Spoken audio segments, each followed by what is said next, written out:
ನಾ ಪರೋಕ್ಷ ಅಪರೋಕ್ಷ ಮಾತಾಡೋದಕ್ಕೆ ಉತ್ತರ ಕೊಡ್ಕೊತ ಹೋಗೋದಿಲ್ಲ.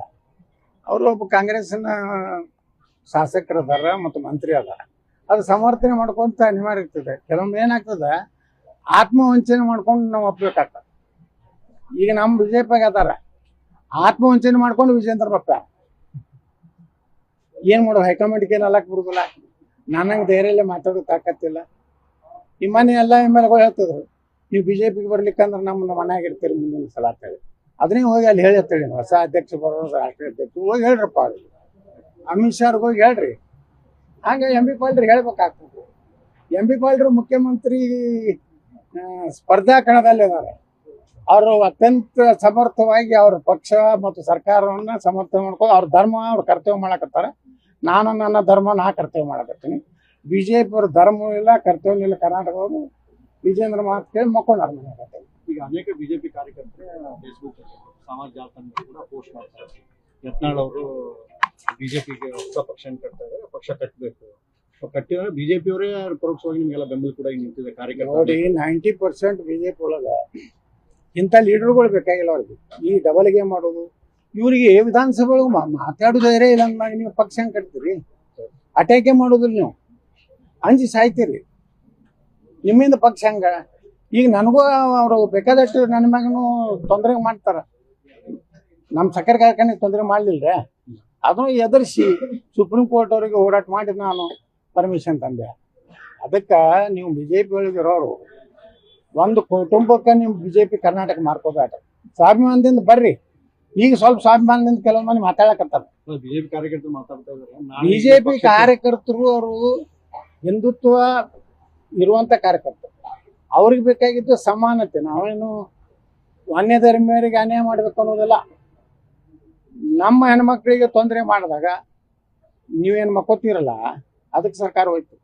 ನಮ್ಮ ಹಿಂದೂ ಕಾರ್ಯಕರ್ತರು ಸತ್ರು, ನೀವೇನು ಅವ್ರಿಗೆ ಸರಿಯಾಗಿ ಸ್ಪಂದನೆ ಮಾಡಲಿಲ್ಲ, ಅವ್ರಿಗೆ ಇದು ಮಾಡಲಿಲ್ಲ. ಹಿಂಗಾಗಿ ಬಿಜೆಪಿ ಕಾರ್ಯಕರ್ತರು ನಾರಾಜಾದ್ರೆ ಬಹಳಷ್ಟು ನಾನು ನೋಡ್ತಿರ್ತೀನಿ, ಕಮೆಂಟ್ಗಳು ಬರ್ತಾವೆ, ನೀವು JCB ಪಾರ್ಟಿ ತೆಗೀರಿ, ನಾವೆಲ್ಲ ನಿಮ್ಮ ಪಾರ್ಟಿ ಬಂದ್ಬಿಡ್ತೇವೆ. ಆದ್ರೆ ಎರಡು ಮನೆ ವಿಧಾನಸಭೆ ಹಿಂದಿನ ವಿಧಾನಸಭೆದಾಗ ಹೇಳಿದೆ, ಸಿದ್ದರಾಮಯ್ಯನವ್ರು ಹೇಳಿದ್ರು, ಯತ್ನಾಳ್ರಿ ನೀವು ಒಂದು ಹೊಸ ಪಕ್ಷ ಕಟ್ರಿ. ನಾ ಅವಾಗ ಏನು ಹೇಳಿದೆ, ನಾ ಪಕ್ಷ ಕಟ್ಟೋದನ್ನು ಬಿಜೆಪಿಗೆ ತೊಂದರೆ ಆಗಬಾರ್ದತ್ತ. ನಾವಿಬ್ರು ಜಗಳ ಹೇಳಿದ್ರೆ ಮತ್ತೆ ಎಂ ಬಿ ಪಾಲ್ರೆ ಸರ್ಕಾರ ಬರಬಾರ್ದು. ನೋಡಿ, ಈಗ ಭಾಳ 3-4 ಘಟನೆ ಅದು ಬಿಜಾಪುರನಾಗ. ಅದು ರಾತ್ರಿ 1 ರಿಂದ 3 ಗಂಟೆ ಒಳಗೆ ಆಗ್ಲಾಗತ್ತ. ಅದು ಏನೈತು ಅನ್ನೋಂಥದ್ದನ್ನು ತನಿಖೆ ಆಗಬೇಕು. ಯಾಕಂದ್ರೆ ಈ ರೀತಿ ಬಿಜಾಪುರ್ನಲ್ಲಿ ಒಂದು ಅರಬಿ ಅಂಗಡಿ ಸುತ್ತು, ಮೊನ್ನೆ ಒಂದು ಹೋಟೆಲ್ ಸುತ್ತು, ನಾನು ನೋಡಕತ್ತಿದ್ದು 3ನೇ ಪ್ರಕರಣ. ಇವತ್ತ ಅವೆಲ್ಲ ಇನ್ಶೂರೆನ್ಸ್ ಎಲ್ಲ ಕೇಳಿದೆ, ಒಂದು ಸುಮಾರು 22 ಕಾರುಗಳು ಸುಟ್ಟಾವೆ.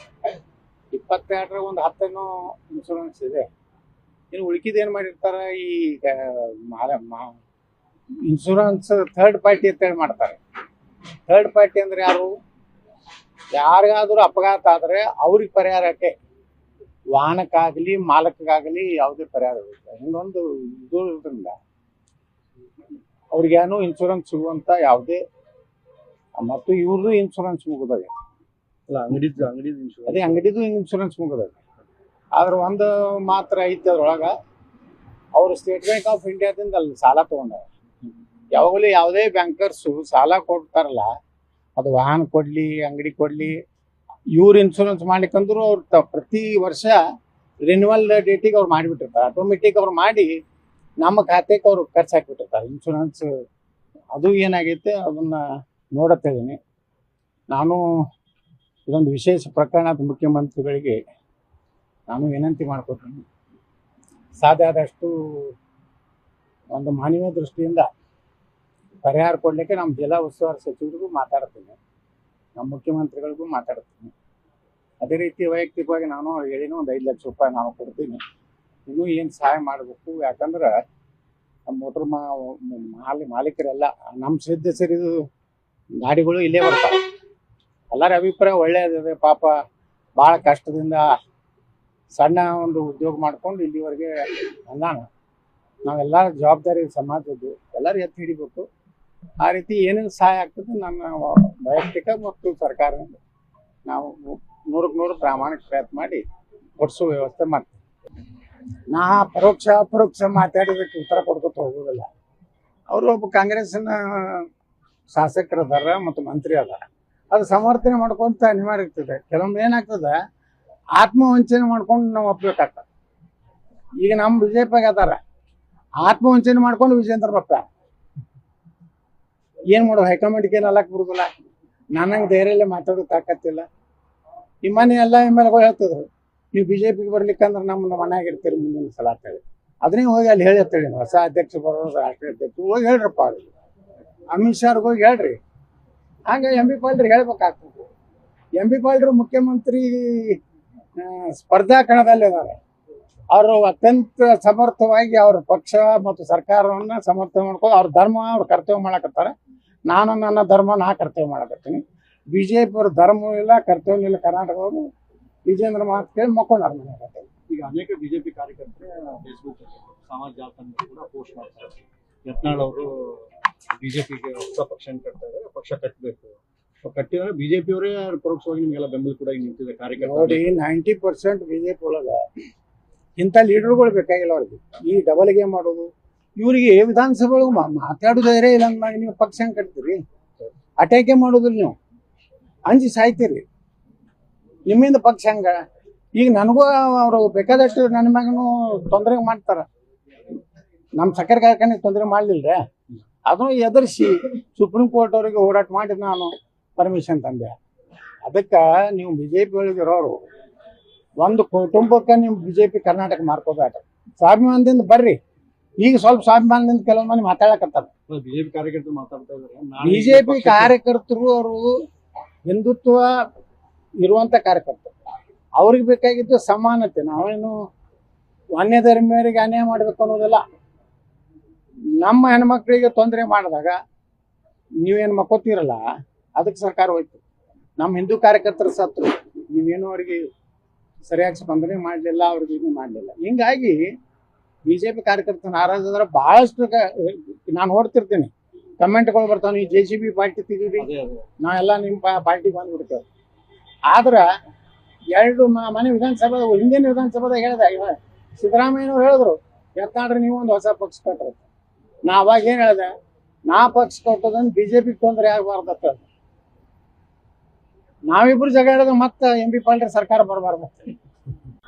ನೋಡಿ, ಈಗ ಭಾಳ 3-4 ಘಟನೆ ಅದು ಬಿಜಾಪುರನಾಗ. ಅದು ರಾತ್ರಿ 1 ರಿಂದ 3 ಗಂಟೆ ಒಳಗೆ ಆಗ್ಲಾಕತ್ತಾವ.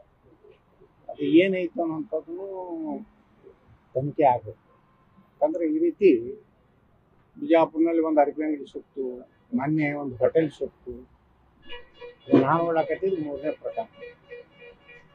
ಇವತ್ತ ಅವೆಲ್ಲ ಇನ್ಶೂರೆನ್ಸ್ ಎಲ್ಲ ಕೇಳಿದೆ, ಒಂದು ಸುಮಾರು 22 ಕಾರ್ಗಳು ಸುಟ್ಟಾವೆ. 22 ಒಂದು 10 ಇನ್ಶೂರೆನ್ಸ್ ಇದೆ. ಇನ್ನು ಉಳ್ಕಿದ ಏನು ಮಾಡಿರ್ತಾರೆ, ಈ ಇನ್ಶೂರೆನ್ಸ್ ಥರ್ಡ್ ಪಾರ್ಟಿ ಅಂತೇಳಿ ಮಾಡ್ತಾರೆ. ಥರ್ಡ್ ಪಾರ್ಟಿ ಅಂದ್ರೆ ಯಾರು? ಯಾರಿಗಾದ್ರೂ ಅಪಘಾತ ಆದರೆ ಅವ್ರಿಗೆ ಪರಿಹಾರಕ್ಕೆ, ವಾಹನಕ್ಕಾಗಲಿ ಮಾಲಕ್ಕಾಗಲಿ ಯಾವುದೇ ಪರಿಹಾರ ಇರುತ್ತೆ. ಹಿಂಗೊಂದು ಇದು ಇರೋದ್ರಿಂದ ಅವ್ರಿಗೇನು ಇನ್ಶೂರೆನ್ಸ್ ಸಿಗುವಂತ ಯಾವುದೇ, ಮತ್ತು ಇವ್ರದ್ದು ಇನ್ಶೂರೆನ್ಸ್ ಮುಗಿದಾಗ, ಅದೇ ಅಂಗಡಿದು ಇನ್ಶೂರೆನ್ಸ್ ಮುಗಿದಾಗ. ಆದ್ರೆ ಒಂದು ಮಾತ್ರ ಐತಿ, ಅದ್ರೊಳಗ ಅವರು ಸ್ಟೇಟ್ ಬ್ಯಾಂಕ್ ಆಫ್ ಇಂಡಿಯಾದಿಂದ ಅಲ್ಲಿ ಸಾಲ ತಗೊಂಡಾರ. ಯಾವಾಗಲೂ ಯಾವುದೇ ಬ್ಯಾಂಕರ್ಸು ಸಾಲ ಕೊಡ್ತಾರಲ್ಲ, ಅದು ವಾಹನ ಕೊಡ್ಲಿ, ಅಂಗಡಿ ಕೊಡ್ಲಿ, ಇವ್ರು ಇನ್ಶೂರೆನ್ಸ್ ಮಾಡ್ಲಿಕ್ಕಂದ್ರು ಅವ್ರು ಪ್ರತಿ ವರ್ಷ ರಿನ್ಯೂವಲ್ ಡೇಟಿಗೆ ಅವ್ರು ಮಾಡಿಬಿಟ್ಟಿರ್ತಾರೆ. ಆಟೋಮೆಟಿಕ್ ಅವ್ರು ಮಾಡಿ ನಮ್ಮ ಖಾತೆಗೆ ಅವ್ರು ಖರ್ಚು ಹಾಕಿಬಿಟ್ಟಿರ್ತಾರೆ ಇನ್ಶೂರೆನ್ಸ್. ಅದು ಏನಾಗೈತೆ ಅದನ್ನ ನೋಡತ್ತಿದ್ದೀನಿ ನಾನು. ಇದೊಂದು ವಿಶೇಷ ಪ್ರಕರಣ. ಮುಖ್ಯಮಂತ್ರಿಗಳಿಗೆ ನಾನು ವಿನಂತಿ ಮಾಡ್ಕೊತೀನಿ, ಸಾಧ್ಯ ಆದಷ್ಟು ಒಂದು ಮಾನವೀಯ ದೃಷ್ಟಿಯಿಂದ ಪರಿಹಾರ ಕೊಡಲಿಕ್ಕೆ ನಮ್ಮ ಜಿಲ್ಲಾ ಉಸ್ತುವಾರಿ ಸಚಿವರಿಗೂ ಮಾತಾಡ್ತೀನಿ, ನಮ್ಮ ಮುಖ್ಯಮಂತ್ರಿಗಳಿಗೂ ಮಾತಾಡ್ತೀನಿ. ಅದೇ ರೀತಿ ವೈಯಕ್ತಿಕವಾಗಿ ನಾನು ಹೇಳಿನೂ ಒಂದು 5 ಲಕ್ಷ ರೂಪಾಯಿ ನಾನು ಕೊಡ್ತೀನಿ. ಇನ್ನೂ ಏನು ಸಹಾಯ ಮಾಡಬೇಕು, ಯಾಕಂದ್ರೆ ನಮ್ಮ ಮೋಟ್ರ್ ಮಾಲೀಕರೆಲ್ಲ ನಮ್ಮ ಸದಸ್ಯರಿದು ಗಾಡಿಗಳು ಇಲ್ಲೇ ಬರ್ತಾವೆ. ಎಲ್ಲರ ಅಭಿಪ್ರಾಯ ಒಳ್ಳೆಯದಿದೆ. ಪಾಪ ಭಾಳ ಕಷ್ಟದಿಂದ ಸಣ್ಣ ಒಂದು ಉದ್ಯೋಗ ಮಾಡ್ಕೊಂಡು ಇಲ್ಲಿವರೆಗೆ ಅಂದಾನ. ನಾವೆಲ್ಲ ಜವಾಬ್ದಾರಿ ಸಮಾಜದ್ದು ಎಲ್ಲರೂ ಎತ್ತಿ ಹಿಡಿಬೇಕು. ಆ ರೀತಿ ಏನೇನು ಸಹಾಯ ಆಗ್ತದೆ ನನ್ನ ವೈಯಕ್ತಿಕ ಮತ್ತು ಸರ್ಕಾರದಿಂದ ನಾವು 100ಕ್ಕೆ 100 ಪ್ರಾಮಾಣಿಕ ಪ್ರಯತ್ನ ಮಾಡಿ ಕೊಡಿಸುವ ವ್ಯವಸ್ಥೆ